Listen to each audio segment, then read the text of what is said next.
sky. It's a bird. It's a plane. It's Superman. This is Dan Jurgen. This is Jason J. Lewis, the voice of Superman on Justice League Action. This is Mark Wade, writer of Superman Birthright. And you're listening to The Krypton Report.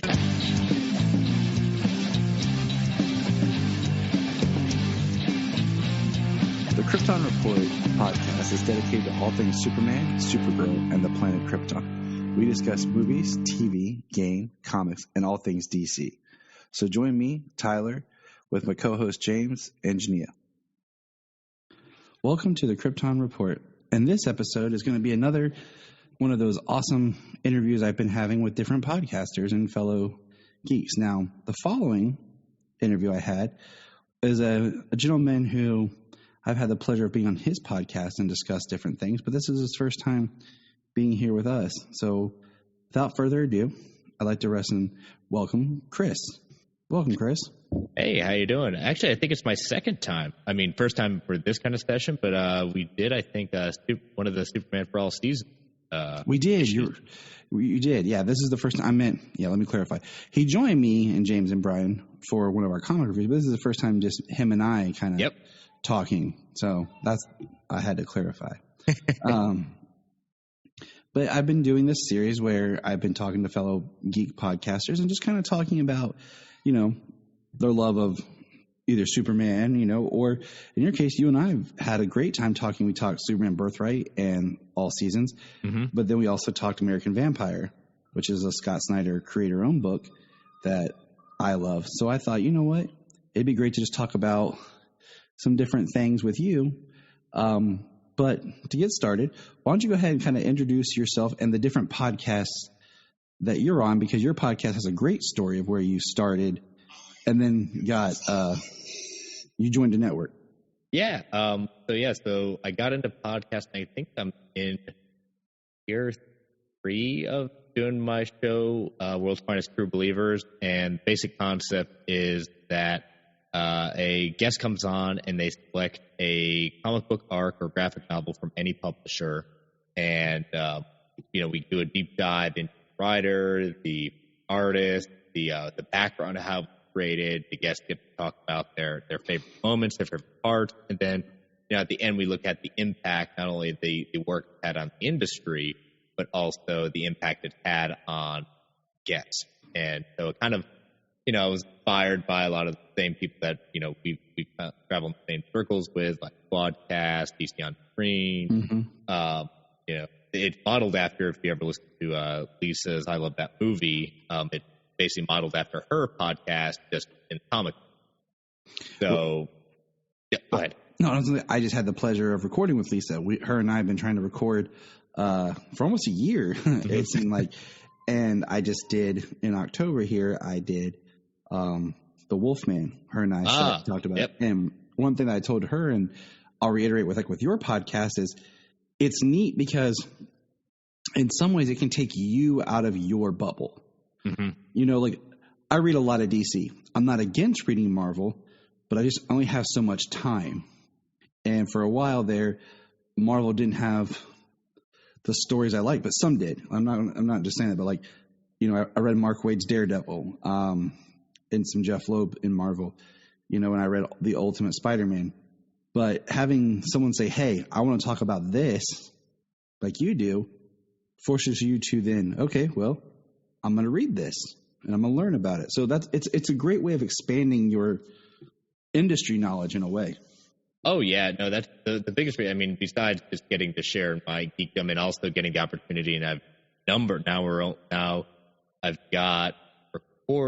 got basically by the end of the year, I don't think we'll hit 70 recorded by the end of the year, but it'll come close to the following year. We'll start hitting 70s, but it's also bringing in stories and books I've never read before.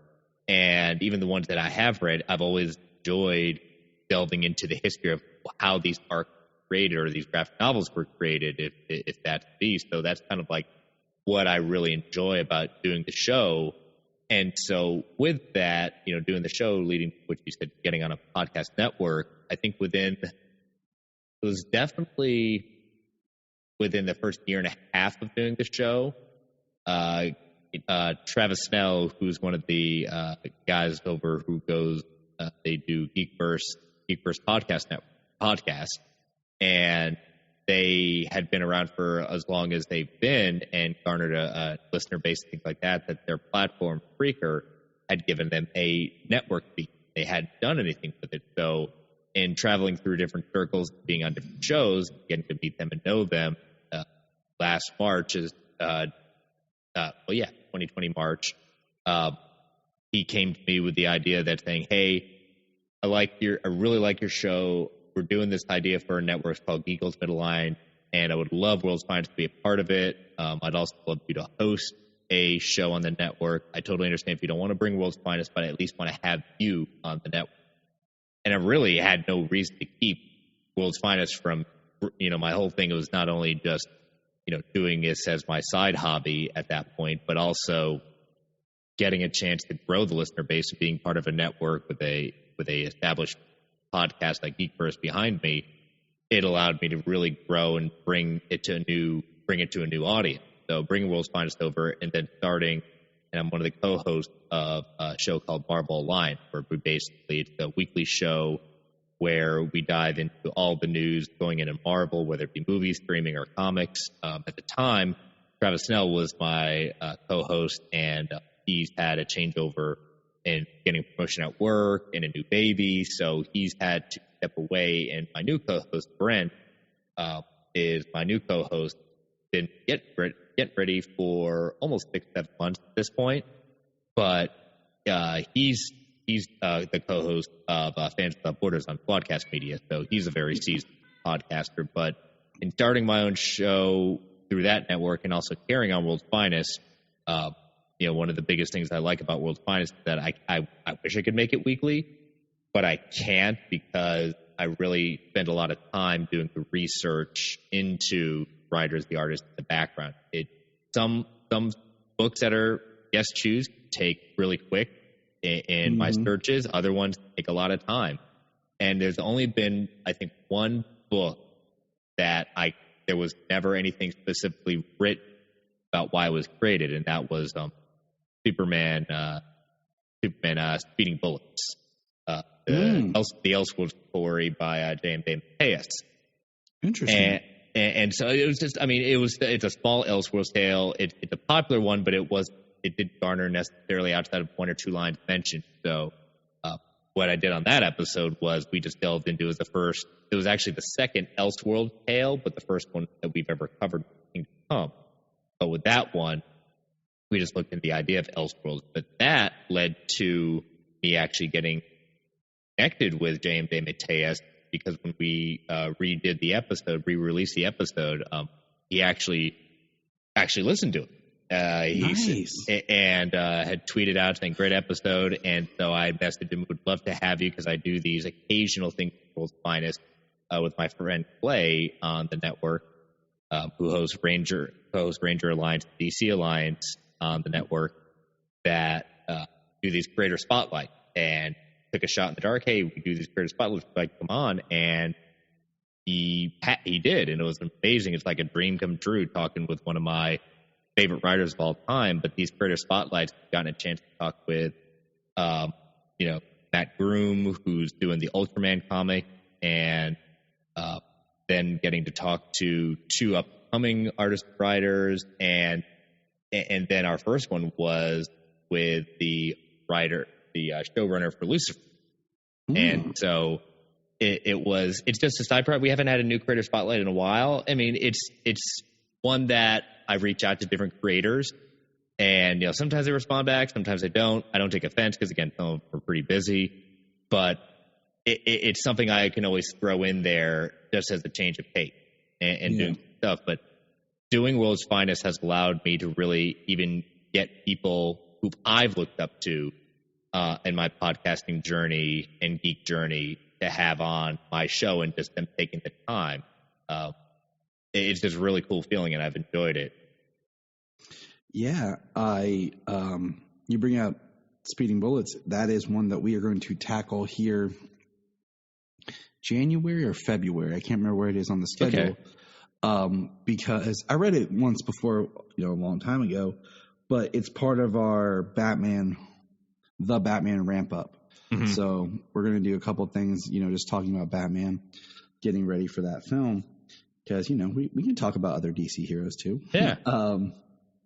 So yeah, that one, it's one I've been like itching to read again, but I was like, hold off, Tyler. Hold off. But, that's really awesome that you're able to talk to him. I've heard him talk a couple times, and he just seems like a really great guy to talk with. And especially because, he's, for our listeners, he wrote the script for Red Son, the animated film. And that kind of surprised me, because sometimes seeing comic book writers write scripts is not uncommon. Mm-hmm. But when it's not like their story, it just kind of makes you perk up like, oh, okay, that's cool, But yeah. So, you started that podcast, but what got you into comics? Where does your comic book history, your journey, your love for these funny books, as some people say, where does that start? I would say, like a lot of people, it was, as a kid, just getting into enjoying Batman and just reading as a kid. Batman is one of my favorite, if not the favorite, at least on the DC side, superheroes. And so reading as a kid, collecting comics as a kid, not necessarily because I was thinking they were worth it or anything kind of money. It was just reading them and watching movies, watching the TV shows, the cartoons. It was really, something that, meant a lot to me at that point. And so with that in mind, I like with everything, life happens. I kind of get out of it. I enjoy the movies. I don't collect comics for a while, and then I get back into it in college when I start I had friends that were still into comics and got me back into it. And one of the first books that I got back into that hooked me back in was Identity Crisis by Brian Melton.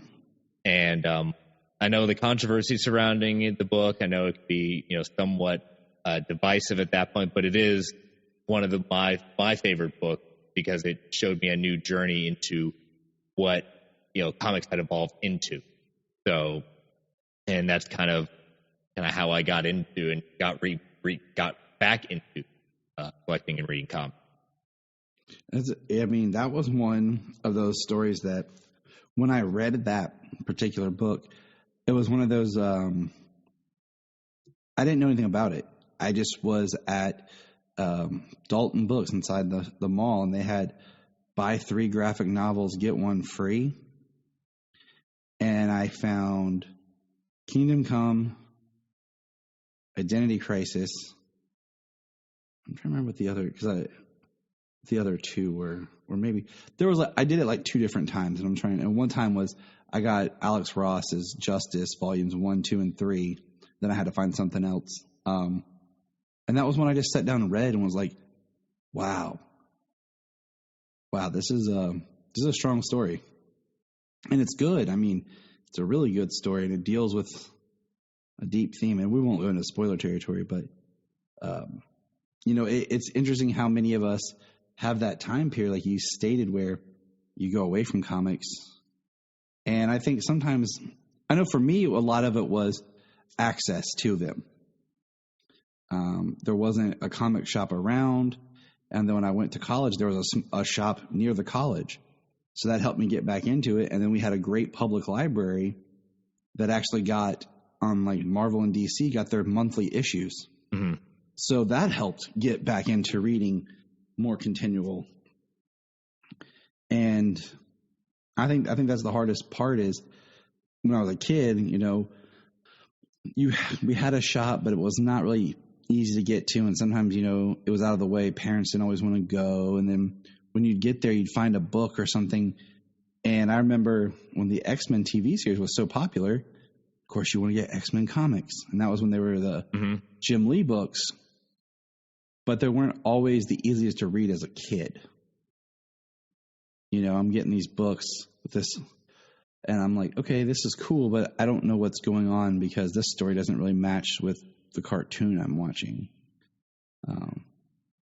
So it's interesting how that sometimes can cause issues when you try to do something to get people into the books, but then they have a hard time. And I feel like nowadays you've got different outlets, and of course we have the digitals. But so we now know where you got back into comics. What were your favorite characters to read? Just period. You said Batman. Yep, Batman. I would say X-Men, Avengers. Trying to think like Superman. It kind of ran the gamut. The Avengers, Daredevil, Spider-Man. Those are some of the big ones that have stuck with me, and I've continued on with them. I probably didn't get into kind of things like Vertigo and that kind of line until probably college. That when I really kind of grew in my kind of appreciation of the genre, how it could grow. Mm-hmm. Yeah. And I mean, there's some stories like you said, like you might read and then you don't quite grasp how good it is or how layered it is. And then you go back and read it so many years later and you really get a new handle on the material. So let's transition a little bit and think about when you were reading Batman per se, did you have a certain, a lot of times with comic people, you'll have people who identify more with the writer, people who identify more with the artist. Was there any certain writer or artist that you like kind of followed? I would say, with my younger years, I really didn't follow a writer or artist because I like the character. And we kind of talked about this even in our network chat time, even on World's Finest, that as we get older, I became more of a follower of writers and artists. Now these days, like people like Ed Brubaker, John Phillip, John Murphy, Jeff John, Donnie Cates, just name kind of a few at that point. And I'm obviously missed a whole bunch. Oh yeah, I mean that was Scott Snyder. Just to name a few at the top of my head as they start pouring in, like Peter Tomasi, and Darwin. Yeah, exactly. I start going Darwin Cook, and so just to name a few, and just because either their art, their storytelling connected to me on a personal level, and so that as I got older, that's something that I more appreciated, and I really kind of gravitate towards, even though I like characters, I more appreciate the artists, the writers that are usually kind of the ones that I think do the best job with. And I agree. Like there are artists that I like that I'll kind of like, oh, they're drawing this book, but what's the character? And then there are writers. I feel like I follow the writer more than the artist. Mm-hmm. And that's why I always kind of ask, when you're reading a comic, what kind of sells it for you? Yeah. Some people is more about the art, the images, and as much as, yes, that is very important in comics. Mm-hmm. I tend to follow the writers and really, dig into that aspect of them. So what books are you currently reading, like on a month-to-month basis? Any certain titles you're really like following now, or do you not have time for that because you're too busy doing your podcast where people are assigning you books to read? No, I do find time. I'm reading a good chunk of the Bat Family titles for DC. Swamp Thing, Nightwing. That ties with Bat Family. Something I've recognized at that point. I'm trying to think anything for DC wise. I'm not a fan of what's going on with JLA. I'm not a fan of, it might be heresy, but I'm not a fan of. I like Brian Michael Bendis. I just don't like what his take on the JLA is going on now. I love Tom Taylor's work on Superman, Son of Kal-El. I think that's, it's only a few issues in, but I'm really enjoying that. On the Marvel side, Avengers, Spider-Man,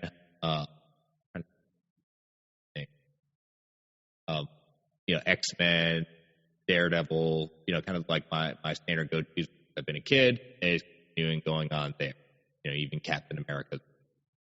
Nice. It's a nice broad spectrum, and there's so many good of the big titles like that sometimes it's hard to appreciate and get back into some of the smaller titles. You were talking about Tom Taylor. I am reading Nightwing and, Son of Kal, because I really like Tom Taylor's work back when I read the year 1 of Injustice that he did. That's when I first learned, like, got on my radar, was then. And I've kind of tried to, if he was writing something I was interested in, and I like reading the Bat books.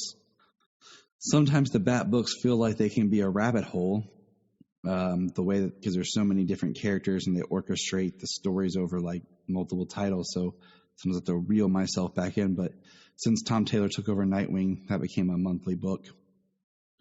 And I haven't read Batman since Fear State started. Yeah, I've enjoyed the idea of Fear State. It's okay. It's definitely it's an interesting concept. I just say it's right now. It's okay. I've gotten come to the end of it, but it's interesting. As a person that you are, where you read a lot of different comics and different things, my biggest issue with certain comics and events is I feel like they start strong, and then when they end, it kind of just goes. It ends like in a place where you're like, or the ending is so big with like so much going on, and just the artwork is ridiculous that you lose the story. Mm-hmm. And my problem with the Batman books, I feel like there's almost become a formulaic cycle to some of it. Mm-hmm. Like how they did Joker War, and I won't even go down the whole of. I feel like the Joker's just being thrown everywhere anymore. That it's not even special anymore. It's just like, here he is in this side book, and this side book, and this side book, and his own title, and yeah, it's. I think the problem when you get into kind of event is, A, the length of that event, and B, the number of tie-ins, things like that. The longer the event, the more amount of tie-ins. It kind of, like you said, it kind of loses its luster of what, especially when the tie-in seems forced. Mm-hmm. Like they had a story going on, and then they're forced to stop said story to tie in with mm-hmm. the event. And sometimes they are really good, and sometimes they're just forgettable and just as a cash grab. And so I'm trying to think of an event in my mind that, I'll even use it right now, that actually I think, even though it's only 2 or 3 issues in, I think it has potential. It's Tom Taylor's Marvel's Dark Age. It's fascinating in a sense, without revealing too much. If people have started reading it, like I said, 2 issues in, that it's an alternate universe, alternate Marvel universe, where something happened and the heroes lose, and they lose huge, so much so that the Earth is forever changed. Zombies are not involved this time. That's nice. That's good. But like I said, the heroes lose, they lose huge. And it's how the Earth necessarily is coping with this massive loss. Mm-hmm. Interesting. That sounds good. So, there's no tie-ins right now. I don't believe Tom Taylor has any tie-ins. It's simply a mini-series event book. But again, it's not in Marvel 616, canon. Okay. See, that makes it a little bit more interesting for me to feel like I could pop in, join the book, and not have the weight of everything else. Like last year, DC did a small little event that kind of got overlooked that was interesting, was the Endless Winter. Mm-hmm. And that was such a weird kind of story because you had it appear in different titles for one issue, and then at that time, I think Superman had ended. So there was Superman Endless Winter. So there was an issue just specifically entitled Superman Endless Winter. Mm-hmm. And then you had the story appear there was no Endless Winter 1, Endless Winter 2. The chapters were just in different titles. Yeah. And it was okay, this is weird.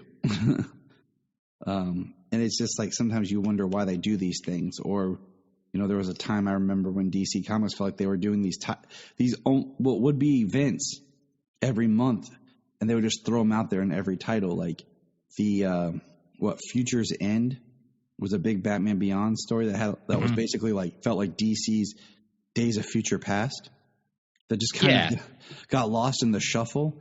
And then and then they did Superman Doomed, which I thought was a great story, and I feel like it got overlooked, and that was a really interesting property, but that's another rabbit hole we could go down.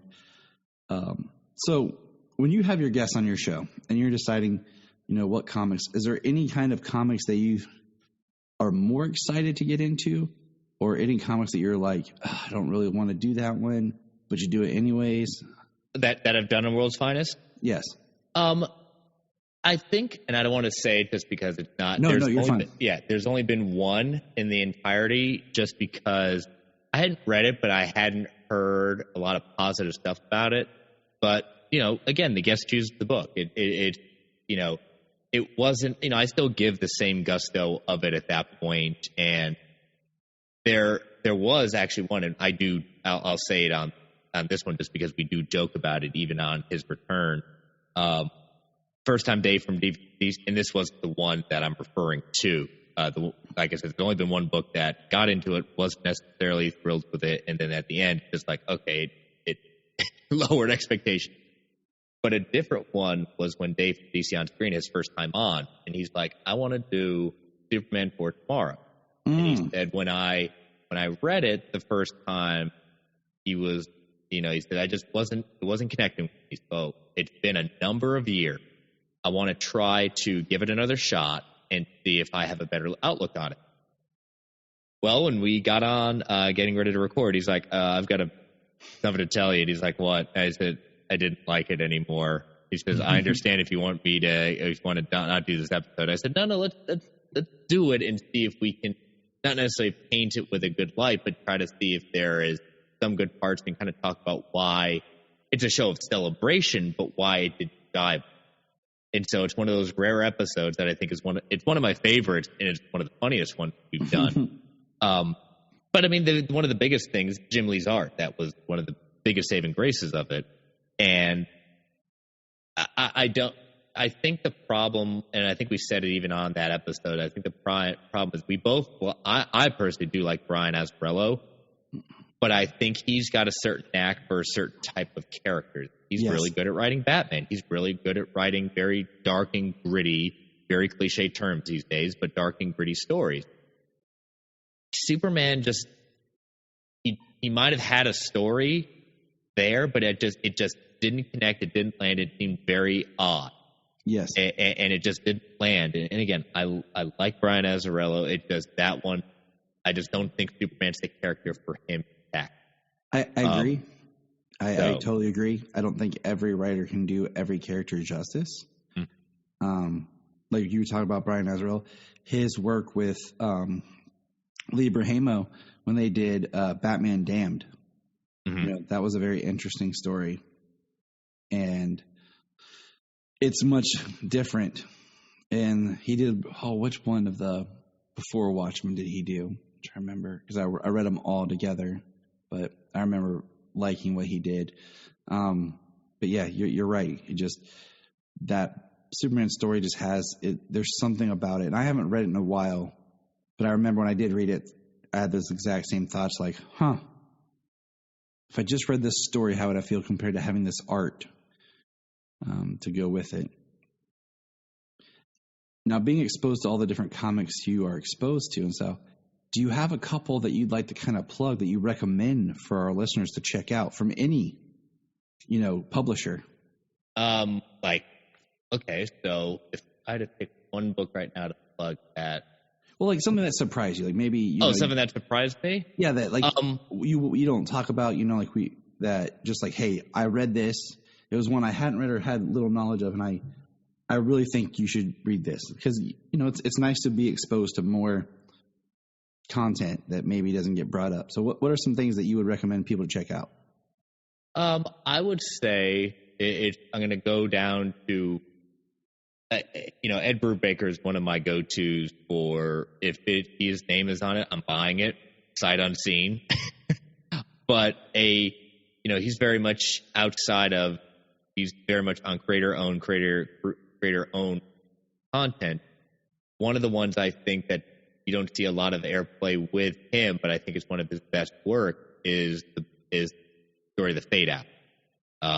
It basically takes place in 1950s, post World War II Hollywood, and a murder has happened in Hollywood, and it's all revolving around this kind of seedy side of Hollywood. The mob's involved. You get an occasional glimpse of real life actors and actors players.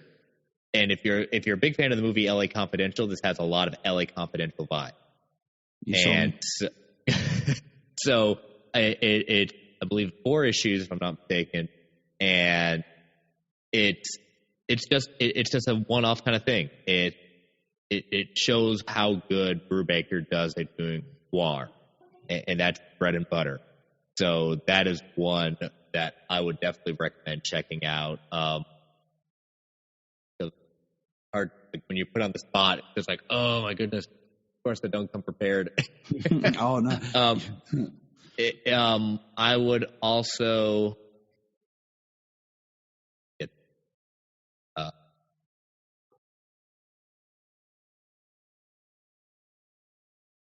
sorry, I might have to do a little editing.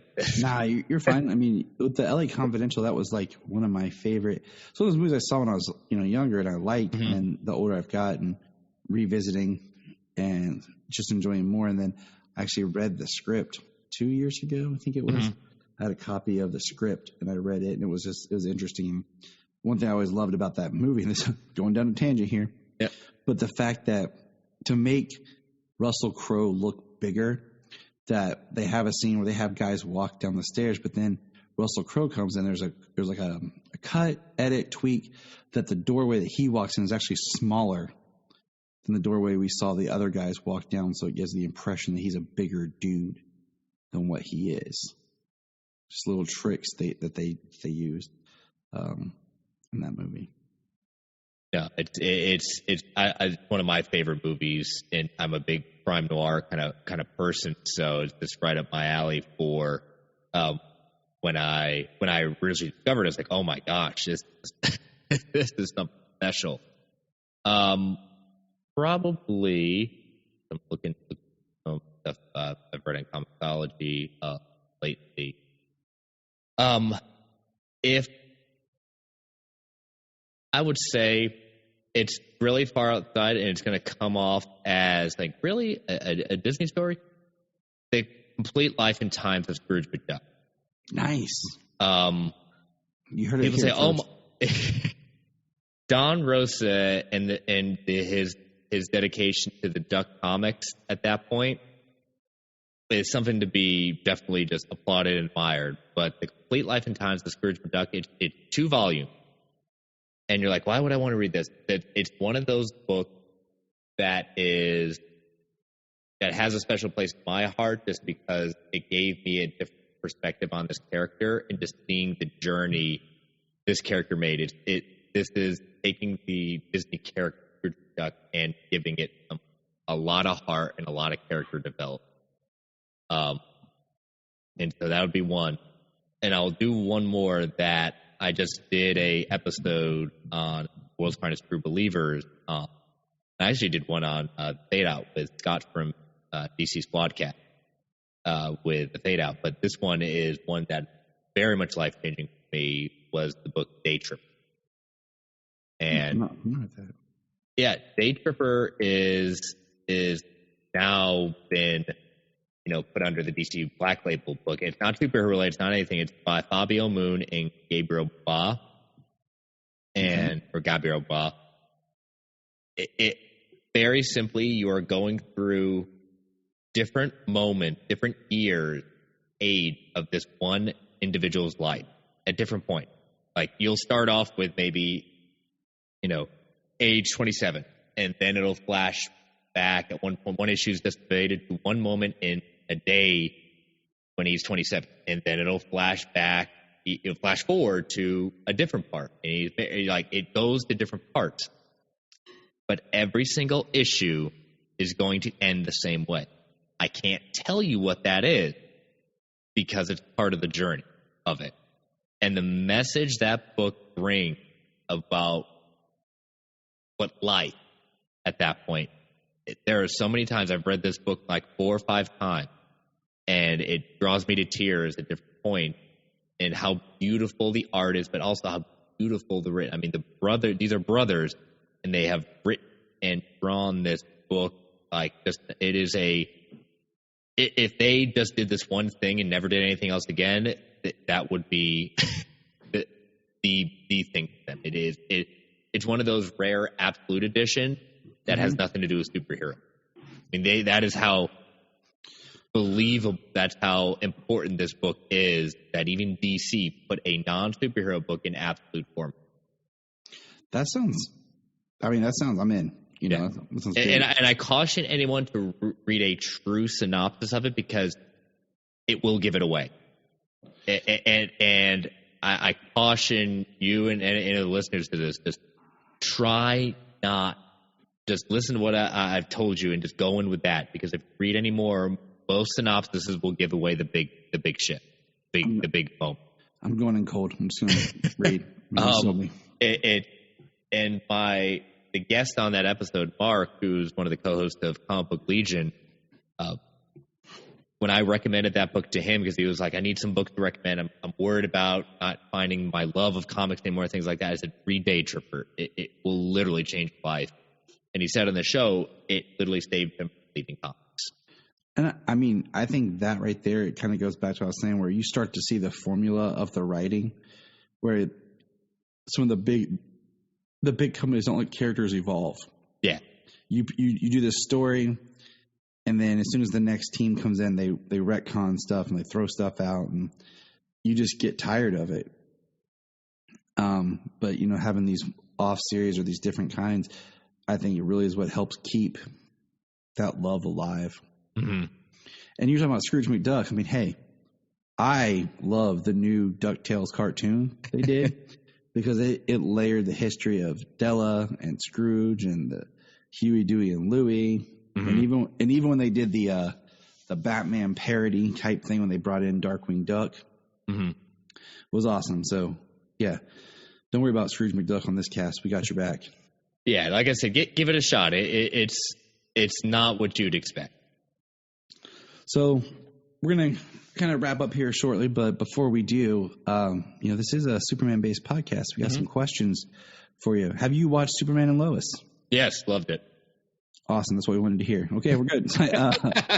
No, I think it was the one show that, going into it, the CW they've done Supergirl. They introduced Tyler Hoechlin's character, Superman, his version of Superman onto it. So when they were doing a Superman and Lois show, focus on him as a dad, I said, okay, let's see. And, full transparency, I'm a huge Zack Snyder fan. I love Man of Steel, Batman v Superman, Zack Snyder's Justice League. And knowing my dedication to that franchise and what Zack was trying to do with it, there are many, many times I see the tip and nod of the hat to what Man of Steel and what he's done with that. But I think what that show does so well, and I wish they would bring back to Flash, is the heart. Mm-hmm. And even though it's just one season, they brought so much depth and character to both Superman, Clark, and Lois, the kid, that it's not a perfect show by any means. It is absolutely not a perfect show, but it's done something that it brought something to this, and I hope it continues on and they don't forget to lose that heart, because I think what makes that show so good is just the family aspect that time they spent. I mean, they brought even more depth and character to this version of Lois Lane. Mm-hmm. And I don't want to ruin, because there's one particular episode, I'm sure you know what I'm talking about, that really paints Lois in an arc that we've never seen, ever portrayed in any media about Lois Lane. Yeah, I actually talked about that yesterday at another podcaster friend of mine, of how that particular arc touched me and Jania a lot stronger, just because of our history. And, you talk about you wish they bring it back to the Flash. It's interesting because if I'm not, Todd Helbing is the showrunner, head writer for Superman and Lois, but he was one of the core writers for the Flash. and then he later went on to this. So it's like, I think that's a skill set that he has. And,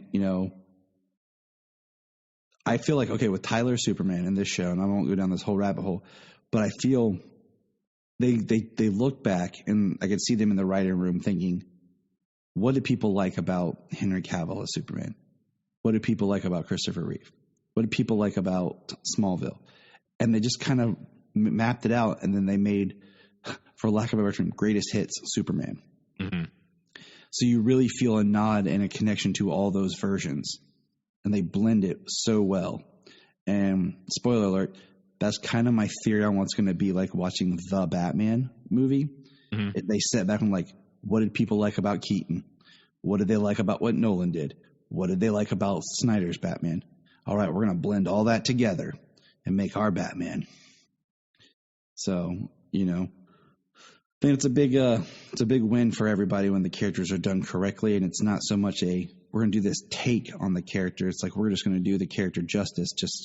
We're now just going to move him a little further in his life than what we've seen him before, and that's what I loved about it.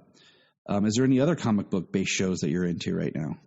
I do watch most of the CW shows. I fell off of Legends of Tomorrow after, in my opinion, only what I've heard horse mouth Brendan Routh, how he seemed to have been, basically felt like fired from the show without really any cause. It felt like, I know he's coming back for the 100th episode, so I'll definitely watch that, but it just got too much jumping the shark for it. Legends be Legends at that point. It's the show that I'm more surprised has stayed on, and it has reached 100 episodes, which I think is the big top for that show. Outside of the CW shows, Doom Patrol, Titan, Young Justice, hosting a Marvel show. Obviously, I've, watching all the Marvel stuff, Loki, What If, the WandaVision, Falcon and Winter Soldier. So most superhero stuff I'll usually be watching. I'm the same. I'll at least watch my rule is I'll always watch at least the first episode or first two to give it a shot. But I've watched everything. Legends is the show that I've given up on because I don't feel like it's a DC show anymore. Mm-hmm. Because all the big DC characters they've taken out, and all the characters on there now are either altered versions of the DC character they once were, or they're CW original characters. And it doesn't feel like, I went back and watched the pilot episode. It's a completely different show. Oh yeah, no, it has grown. I mean, and again, for those people that like it, great. I'm never going to be the one to say, oh, you're an idiot for liking that at all. Different strokes for different strokes. And my breaking point was what happened with Brandon Routh on the show. So I agree. Like, I tried to watch last season just kind of in the background, because that's kind of what I did with Batwoman. Like, I'd kind of turn it on just to kind of hear what's going on, if there's anything interesting, and I'd be doing other stuff like laundry or dishes or whatever. But after a while, I just completely gave up on Legends. But I've been watching everything else you've named. What has been your favorite Disney Plus Marvel show? I would have to say they're very different shows, so it's always and you could say different movies at that point, but they all bring in something very different, and it's a different kind of genre they're emulating. I would say it's kind of a tie between Loki and Falcon and Winter Soldier.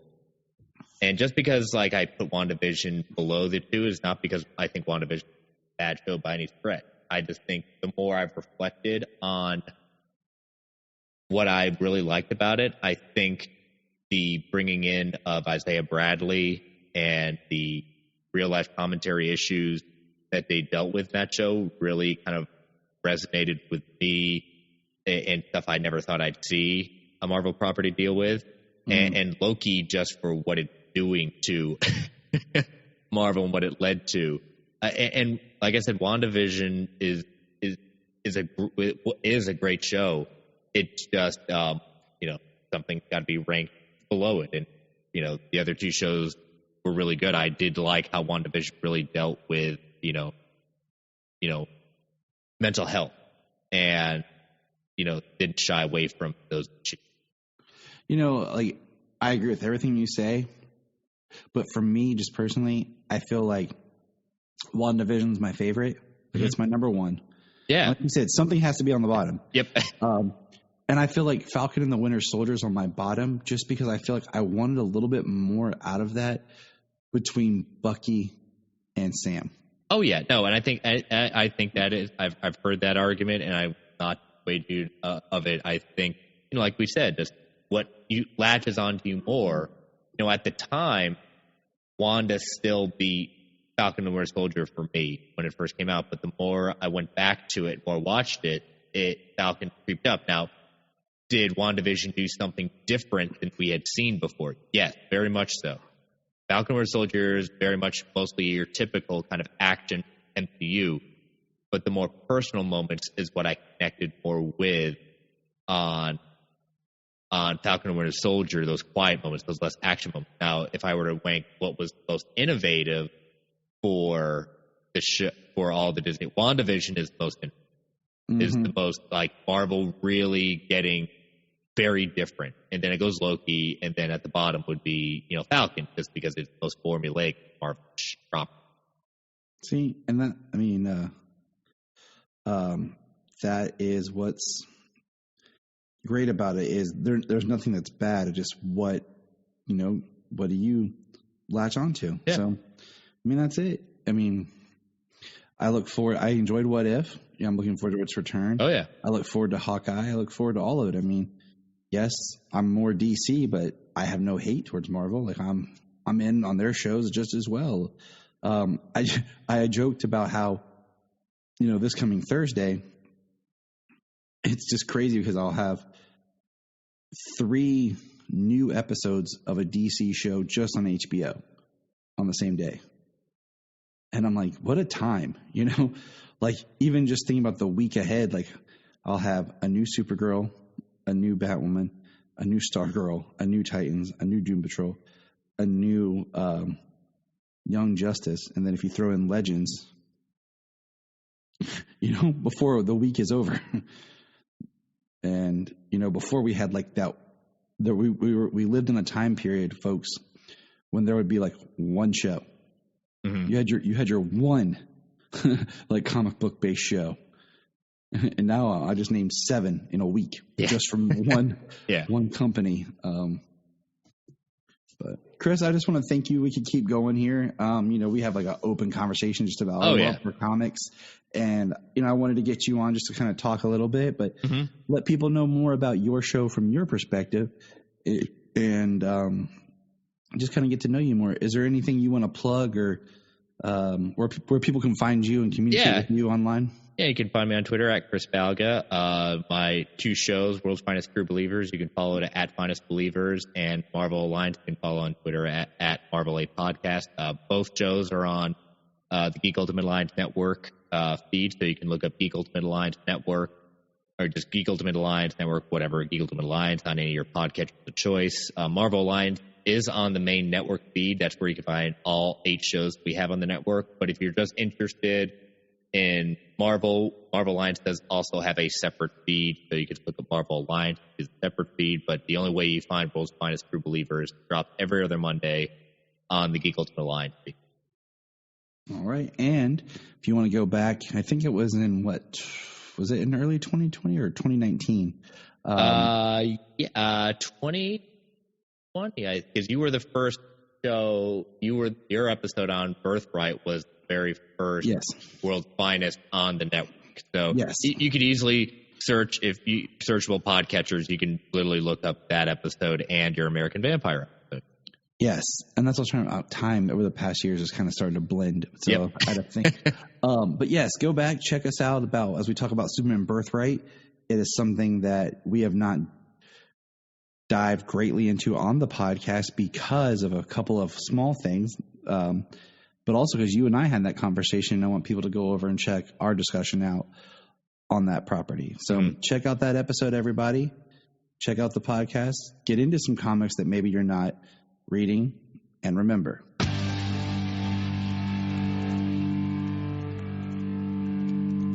up in the sky. the Krypton Report is a Tears production. We thank you for listening and enjoying, and please support us on our Patreon account, our TeePublic store, and check out our social media. Always remember to look up in the sky.